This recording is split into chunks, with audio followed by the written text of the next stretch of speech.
it's an arena that is so much easier to operate at the top of the markets than people realize if they just take the steps. It's no harder to operate in the top than it is in the middle or bottom of the market.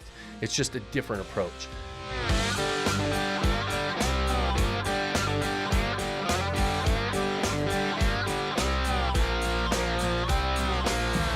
What's up, guys? Welcome back to another episode of the Vacation Rental Revolution podcast. I'm your host, Shawn Moore, and we're back with Whiskey Wednesday. My main man, Jake Shehee. What's happening? Talk a little bit about what's going on in the world, some short-term rental questions, some topics that people are sending in. So, yes, sir. Yes, sir.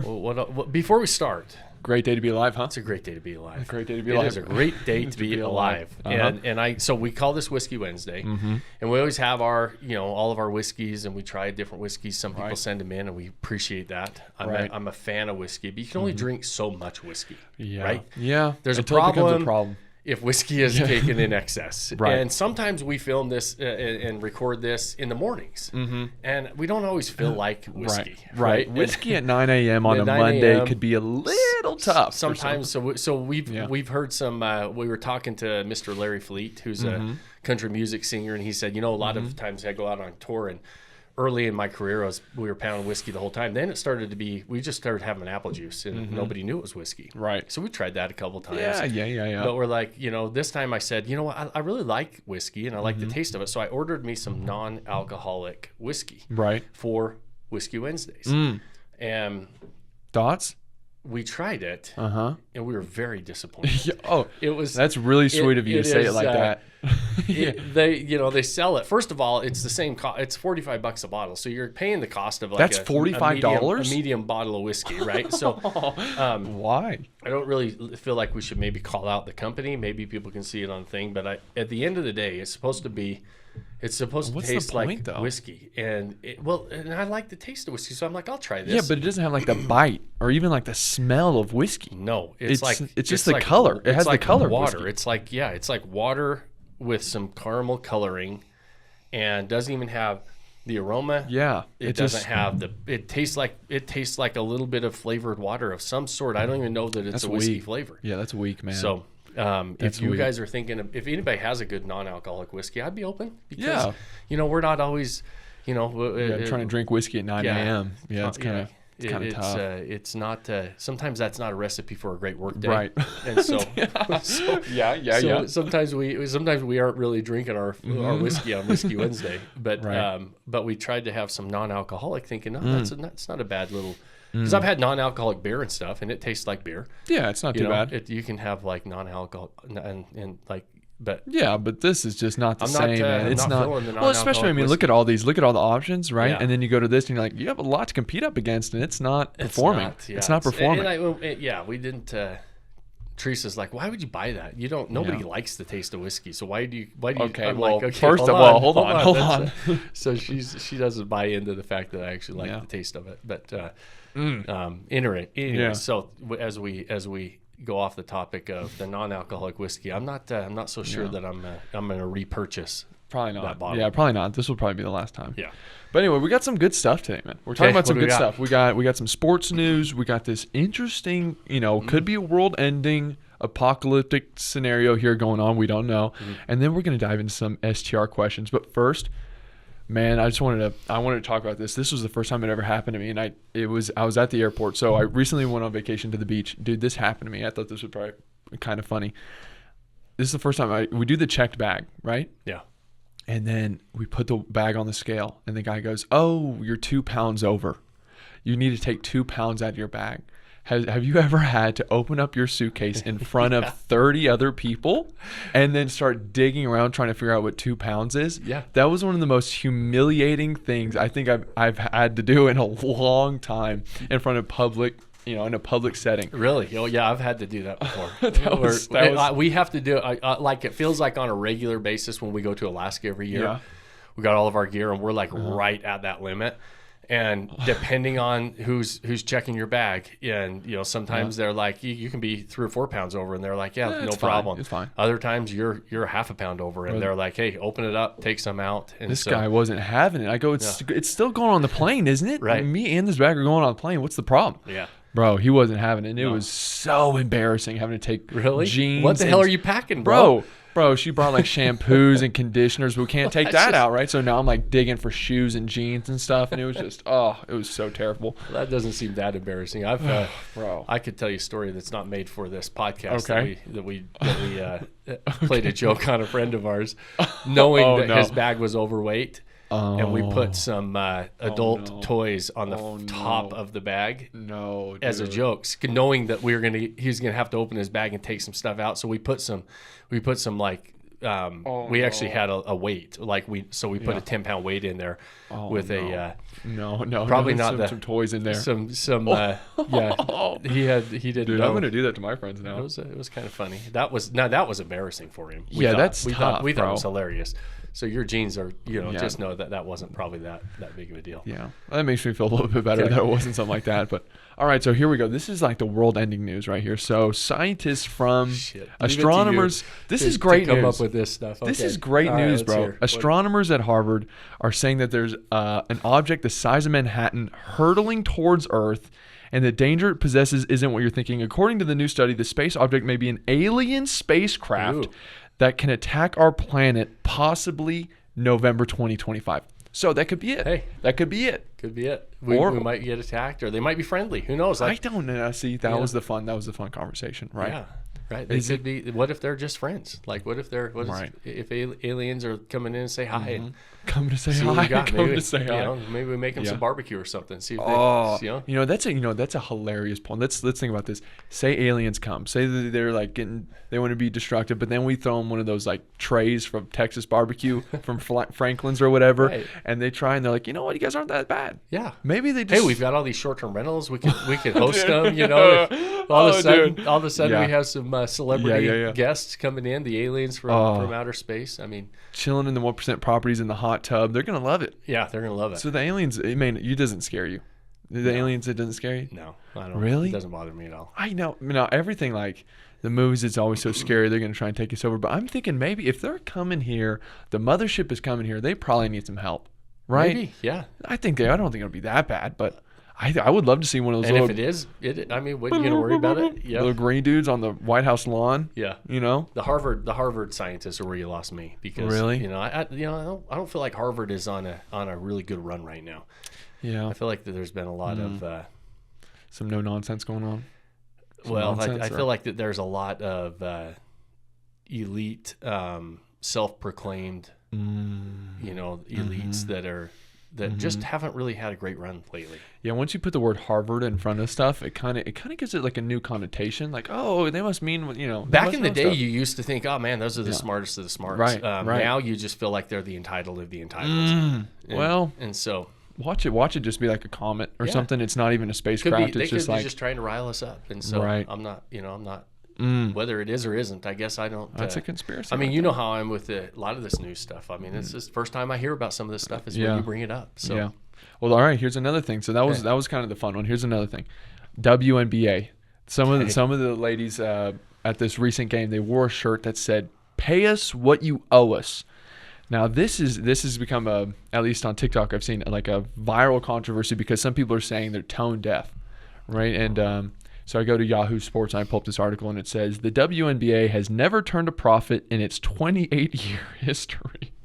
28 years. 28 years. Profits. No, never had a profit. The bitter truth, the NBA, which owns approximately 60% of the WNBA, has been subsidizing those losses since the league's inception in 1997. So, I mean, what do you have any hot takes on the WNBA? Because I mean, I think you should let them play, right? It's beautiful. And women with any sport, let them play the sport. When it comes like pay us what you owe us, it gets dicey. It gets a little scary here. Now we're on ice. We're on thin ice because it's like, well, you guys aren't making any money. Yeah. So what do you mean pay us what you owe us? It's kind of tough, no? Yeah. Well, first of all, the WNBA is like the woke arm of the NBA, which is already one of the most woke professional sports franchises out there as far as like I'm not I mean, I used to play college basketball. Love basketball. The 90s era, Jordan and those guys love the NBA. I'm not a huge fan of the NBA, first of all. The WNBA is, I mean, when you start talking about professional sports, it's market driven, right? Consumers are they're going to like certain things. They're going to dislike certain things. And it's not a product that has made money for 28 years. Dude, they are on a bit of a run right now. Like give them credit where credit's due. They've got a little bit more going on right now, and there's more people that are interested in it. Great. Yes. If the market's interested in it, you can start to make some money. Right. But all of a sudden, because you've got this little flash in the pan, and they're not. I don't even think they're projected to be profitable yet. No. I did hear that once they renegotiate some of their media contracts going in, I think, to the 2026 season, they probably will be profitable. But all of a sudden, what happens to all the the investors that were investing in this for 28 years? They probably want to get paid back a little bit of that money. Now, go negotiate your what you feel like is your fair share of that revenue when the media contracts come in and everything else. But wait till that happens. Wait to see where the profits are. Right. Then maybe you get paid. The market's going to pay you what you're worth. If people want to watch your games and show up to your games, you're going to get paid, right? But there's you can count on two fingers the players that are bringing crowds in right now, dude. And if they're not playing, the ticket prices are $15 instead of $80, which is not that much, right? And so, but if the market's saying, hey, listen, we like this product, we like watching these games, great, go make your money. But you're not entitled to money. And the problem that I have with the NBA and the WNBA is you still have this entitlement type of an attitude. And so that's a good point. That's my opinion. Is markets are fairly unforgiving. I'm a business guy.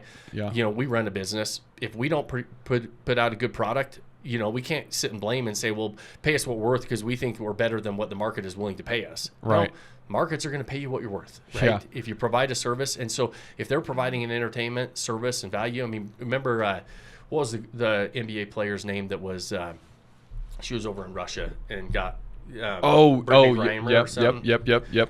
I mean, she literally made a comment a few months back and was upset that their crowds were getting bigger because she said it was now she has to play in front of people that are making comments about her game and yelling at her, and if she was in a different arena that wasn't a home arena, people were booing her, and she said we didn't used to have to deal with that, and how poor me. I'm like, are you kidding me right now? Dude, that's sports.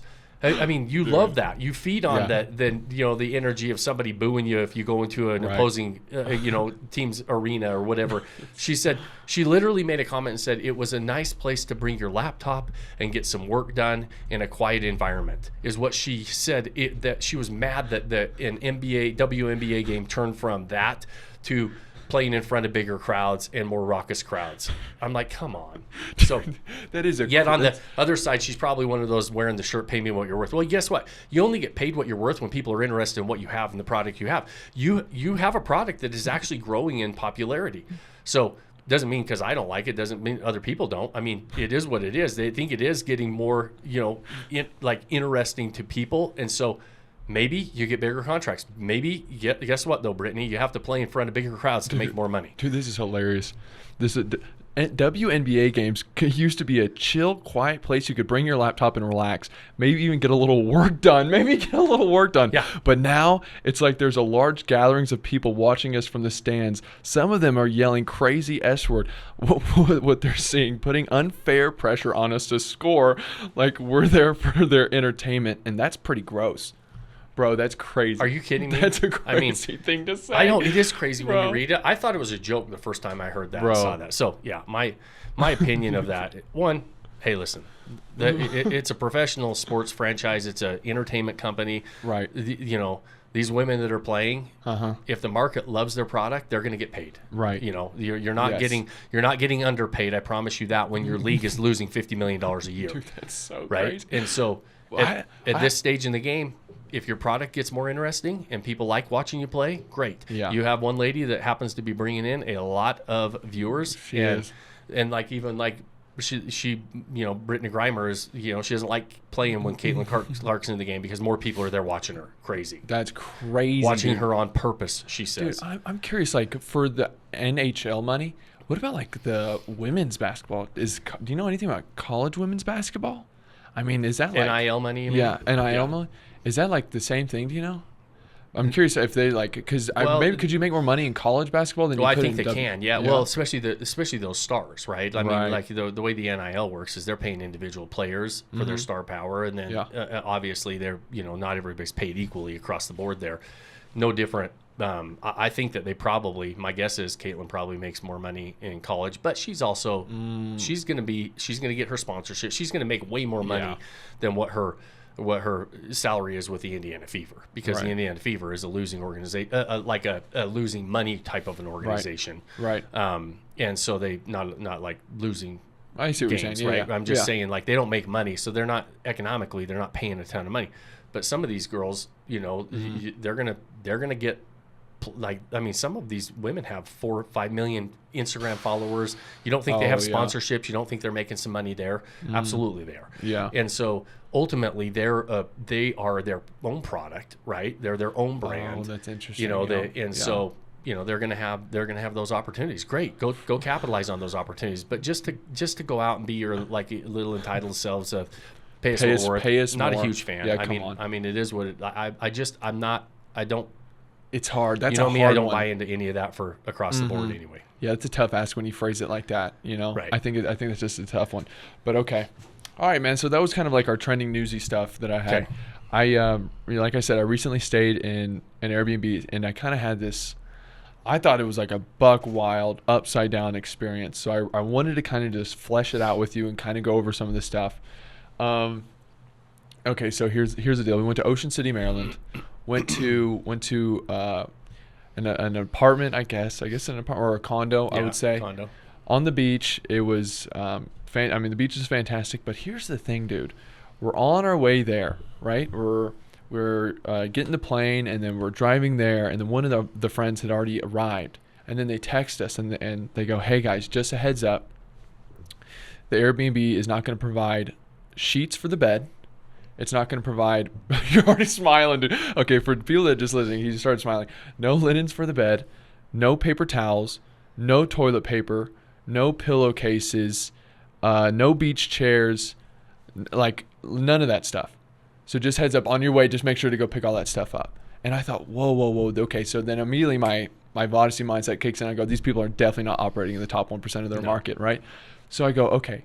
Why would somebody, this could be the first point, why would somebody not offer that kind of stuff? Even if you are going to compete in the middle of the market, why would you not offer toilet paper? That seems like just a necessity, no? Yeah. What's the mindset? That's a horrible host, yes. Okay.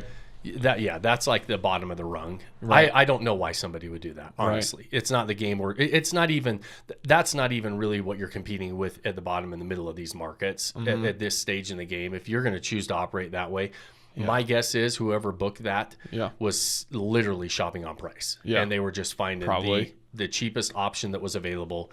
And that's what you're going to get when that's how you shop, right? It's the cost. You're not even getting the value out of the cost that you're paying, even if you're paying the lowest price in the market. Right. I mean, you're gonna travel with your own sheets, your own, your own bedding, your own toiletries. That's wild. Ridiculous. And that's an interesting point you brought up about the price, because I go, man, me and my girlfriend Nicole, we paid $500. Every couple paid $500. So what is that? There was, I don't know. There's 3 couples in there, and there was 3 in the other one, so it's at least $1,500 for what, 2 or 3 days.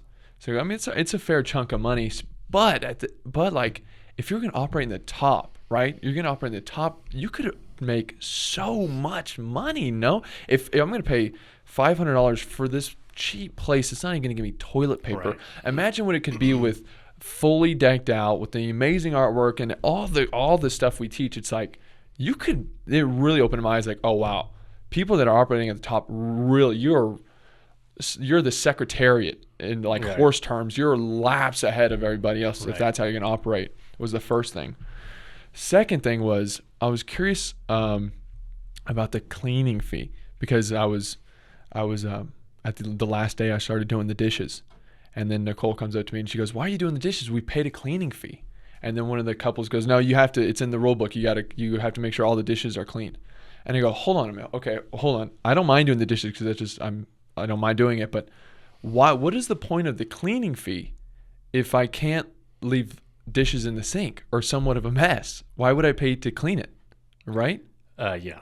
Like this is more common than actually it should be, where in the rule books, hosts are asking guests to do certain things for them, as but some of it is as simple as, hey, listen, can you please take the trash out because somebody might not be in there for a little while. We don't want to, whatever. Right. And fine. Right. Ask them to do that. But at the end of the day, like, we don't ask our guests to do anything. It's like, hey, enjoy your stay.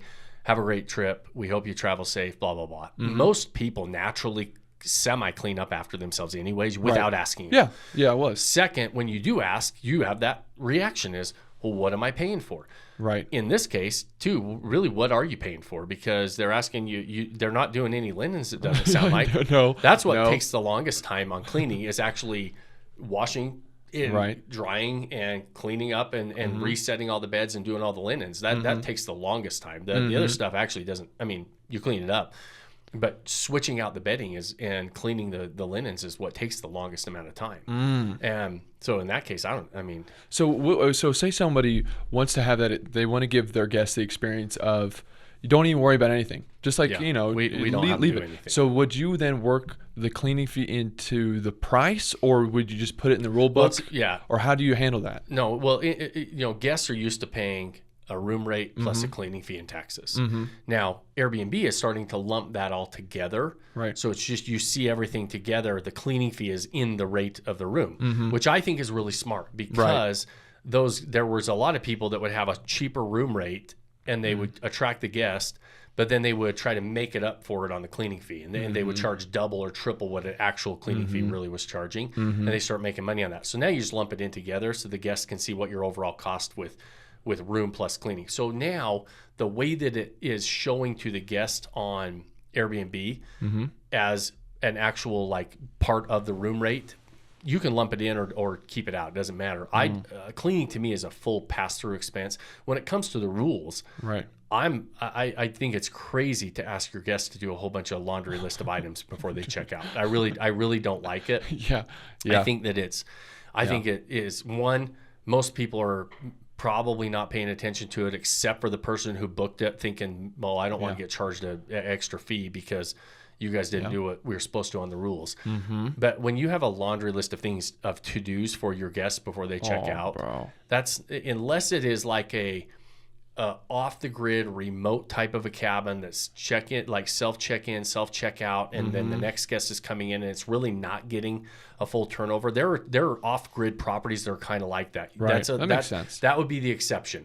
That you're going to a property knowing that you've got to kind of leave it the way that you showed up, because it's so off-grid that it doesn't get a turnover every time. Right. And so those types of properties are a little bit different. Normally, like 99% of the properties out there, if you want to operate at the top of the market, be an amazing host, get amazing reviews, do away with your to-do list for your guests when they check out. And the other thing was, say it's our last night, right? But you check out at 9, 10 a.m., right? So then your last night, everyone wants to have a great last night out. Last night out, let's go have dinner, let's go do whatever. So you're up really late, and then you got to wake up early in the morning to check out. But then you wake up early in the morning, and then you got to clean the linens, then you got to do the dishes, then you got to take the trash out, then you got to wipe stuff down. And you're like, bro, this is too much, man. What are we paying for this for? And then it kind of gets that sour feeling. You leave with a sour feeling, and that kind of sucks, because then you don't even remember like the good parts of the trip or the good parts.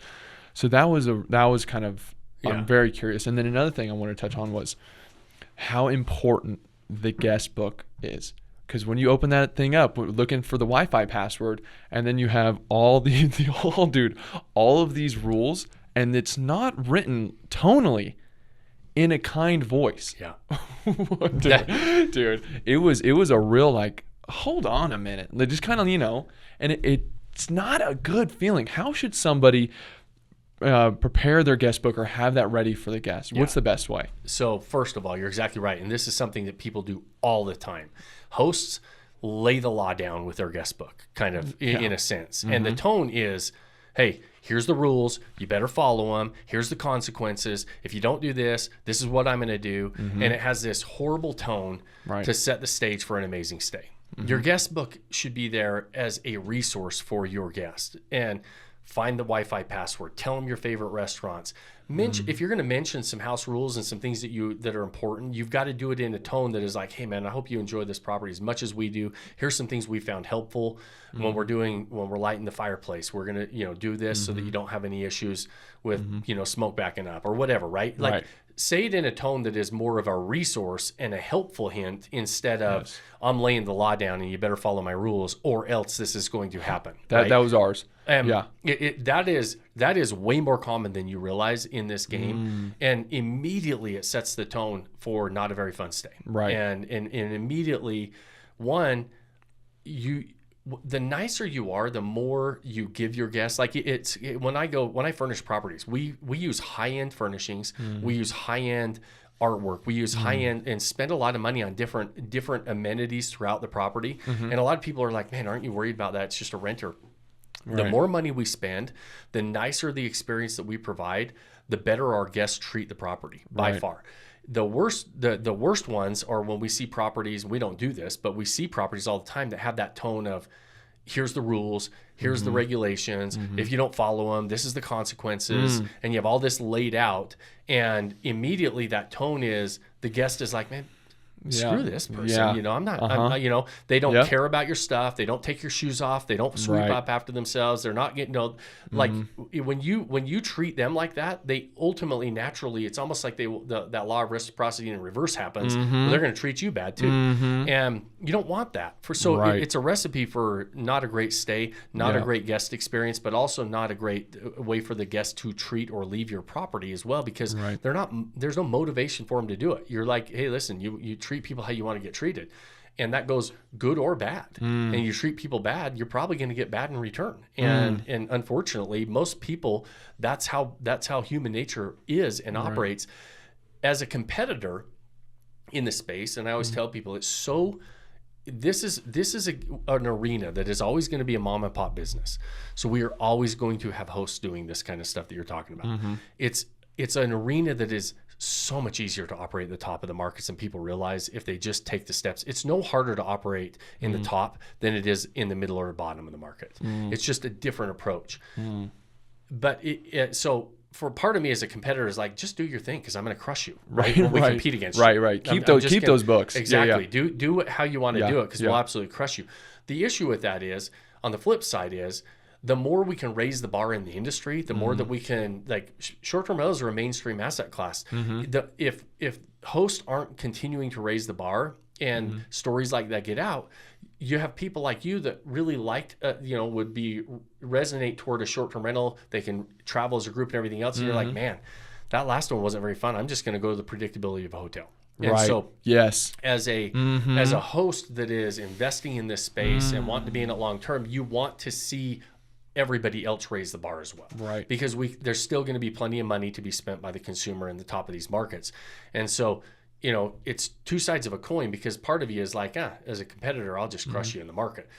Also, though, as a long-term investor in a space, we want the consumer to still have a very good taste in their mouth for staying at short-term rentals. And the more and more hosts that are out there that are, doing the things that you're talking about doing, making people bring their own linens and stuff, it's like, okay, that just lowers the bar in the industry, which means the consumer is not going to be nearly as attracted if you have more and more people doing that. Now that is a rarity and an exception, I would say, anymore. You don't see that very often.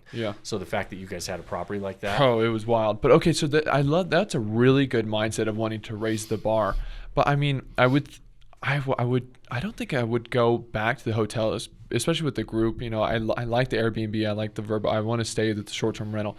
But now, after having this experience, it definitely makes me open my eyes and go, guys, why are you like shopping for price? Let's just, if you need to if we need to go another month to save up some more money here, guys, let's get the better one. Why are we choosing the worst of the worst here, guys? Or what? I mean, you know what I'm saying? Sure. So I think it's staying in one of those, I go, let's just spend the money. Once you have a bad experience, you're just going to shop for the top. 100%. Yeah. And you're a perfect example of that. It's saying, hey, listen, the price is not the ultimate decision maker and moving forward. You're going to make sure you have certain things, and you're going to make sure certain boxes are checked, and you're going to say, hey, listen, I'd rather spend a little bit more money and have a more predictable, better experience versus saving a few bucks and staying in an experience like that, because it's still an expensive vacation. You're still taking time off work. You're still traveling. You're still doing all that stuff. You're like, okay, that at the end of the day, I'll rather pay a little bit more and have a better experience all the way around. I totally agree. Question for you. Why doesn't the property manager step in and go, hey, your guest book, your tone is really bad in here. Let's rewrite this. Why doesn't the property manager come in and help along the way? Did it have a property manager, or was it self-managed? Do you know? I literally have no idea, but I would they guess. Should. A professional property manager should not be doing that stuff, first of all. My guess is this was self-managed. Yeah. A professional and property managers aren't, they're not all equally created equal, and everything's the same either. There's good ones, there's bad ones, and they might not be operating at a high level either. But my intuition is that was self-managed. A professional property manager is probably not doing that. Yeah, man, that was a really. Here's my other question. Okay, so that property, right? It wasn't the best. It clearly didn't have the Vodyssey signature room. It didn't have the high-end furnishings, clearly, right? Based off what I'm telling you. So then, as someone that's listening to this podcast and they go, okay, well, I mean, Ocean City, Maryland, me and my family like going there. Let's get a short-term rental. Would you think it would be smarter to buy out that person and go, okay, I already know that like they're in a good location and stuff. Let me buy it and renovate it and flip it, or should they just go? I guess the question is, would it be better in this scenario to flip a property or just start from scratch with a new one? Because if you flip it, in my mindset, I go, well, they've had it for a long time. What if like the plumbing and stuff is bad over time over use, right? Or is it better just to get a new one, start from scratch? Build a new one? Yeah. I mean, there's pros and cons to both, right? Yeah. I mean, obviously, there's homes that don't have a lot of deferred maintenance that have been kept up on, and capital improvements have been made over the years. They can be great properties. Some properties have deferred maintenance, and you get them at a discount, and it's worth your time to go put in, bring it back up to speed, because you're getting a return on that extra investment that you're making into that property. You're having some forced appreciation. Other times, building brand new, it's kind of nice because you can purpose build it. You can have brand new of everything, and you don't have a lot of capital expenses for the first 5 to 8 years probably before some of those systems need to be starting to think about replacing. Okay, so it kind of just depends. It totally depends. Yeah. Okay. Yeah. In some markets, it's not an option to buy land and build. Right. There are some markets that are very established. That's true. And your option is buying an existing property. Especially in a lot of the major markets, most of your top proximity locations are already going to be built on. Most of them are going to be, you're going to have, there's only a certain amount of beachfront property, and a lot of it's been cobbled up, right? Yeah, that's true. Okay, all right, good point. All right, now that was my STR stuff. Now we got sent in 2 questions. Email your questions, support@vodyssey.com. Here we go. Here's the first one. Can OTAs use the same rental property name on their platforms? For example, my rental name is, I'll just say Eagles Landing. My property's name is Eagles Landing. Can someone else who has their property listed on one of the same OTAs use mine as the same name for their property? So does that make sense? Yeah. Okay. The answer is yes. You can. Okay. I don't think any of the OTAs. I know specifically Airbnb doesn't, but I don't think any of them disallow this, like a duplicate property name. Somebody saying Eagles Landing. In fact, Eagles Landing, that would be one that if you searched it on Airbnb, there's probably dozens of Eagles Landings in different markets and everything else. But even in the same market, there's no restriction on that. Now, is that smart? Do you want to copy somebody? No. What if somebody starts copying you? It can be frustrating for sure, because you're like, we've been kind of branding that name. Right. So, think about when you start to pick a good name and you start to brand it, and you get the websites and you start calling yourself that on Airbnb. That's just one aspect of branding, and somebody being able to copy you on the OTAs is an option, right? And they can do that. So sometimes we try to be a little more descriptive. We try to think about our guest avatar in that name. Right. But it's not, if it's descriptive, like I have one that's called the Lakeside Treehouse. I guarantee you there's more than one Lakeside Treehouse on Airbnb. Right. Maybe not in my market, but what if another one popped up? At least it's descriptive enough that if both of us are attracting, like somebody's looking for a treehouse that's lakeside, maybe they find both of us and I can win them out based on my listing. So it can be frustrating if you feel like somebody copied you. Most of the time, most most likely they're probably not copying you. They probably just kind of came up with a similar name, right. especially if it's something generic like Eagles Landing or even Lakeside Treehouse. Yeah. Right. But I try to be descriptive. Like Eagles Landing would tell me that I'm perched atop a hill. I've got probably amazing views. At least it's descriptive enough that the few that are named that, at least, you know, we start to operate in a category that the consumer starts to narrow down between a handful of properties instead of all of them on there. Right. So yeah, but then you can still beat them out in other ways. I wouldn't worry about it too much. I mean, it's not a restrictive, you know, platform to say, hey, listen, you've trademarked and copyrighted that name and nobody else can have it. Right. That's not the case.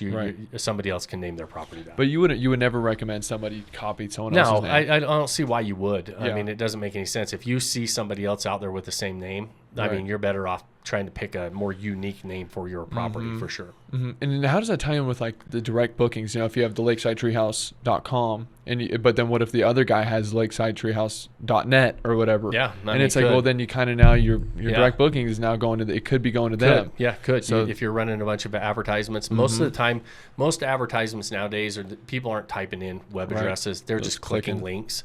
And so it doesn't, you know, you usually are running traffic to your site because most people are just clicking links at this stage. But if I buy lakesidetreehouse.com, I'm buying lakesidetreehouse.net. I'm buying You're buying 3 or 4 of them. So when we run down that road, we definitely try to buy all of them. All of it. Okay. Last question here. Why does Vodyssey give members lifetime access? Inside of our coaching? One, I've always said I believe this is a process, not an event. You know, a lot of people, like the majority of our members, so we have a lot of people that are on their 4th, 5th, 6th properties. They've been with us for 4 or 5 years. We have case studies that we have on our success story page of people that have built a portfolio over the last 3 to 5 years. This is a process that we're trying to build, right? We're building a portfolio to help us build, like we say, that life that we don't want to take a vacation from. That doesn't happen overnight. Right. And so selling a 6-month program or a year program has never made sense to me. I feel like, hey, listen, if we're going to run down this road together and you're going to follow a blueprint and you're going to need help along the way, every property is a little bit different. Everything's a little bit unique. And also, I love the fact that when we say, like, it's very, very hard and again, this is my biased opinion, I guess. And there's very few people that can compete with us at this stage in the game because of the collective experience inside of Vodyssey. Right. You have to realize we have thousands of members in there operating at a very high level and understanding how many hundreds of thousands of probably millions of hours of experience that is starting to accumulate inside of that community. If we just had people coming in and out every 6 months or 12 months, that cumulative experience couldn't start to parlay the way it has and start to really snowball the way it has. This is this has become so much more than like my program anymore. This is the Vodyssey recipe, signature recipe. It's not Shawn's signature recipe, right? And because of, I think a lot of that has to do with being able to be part of this journey with people that are willing to be in a community long term. And so, you know, a lot of people will say that's a crazy way to do business. I can agree on the business side. It probably seems crazy, but on the back end side, part of our business that we're building is a portfolio of vacation rentals.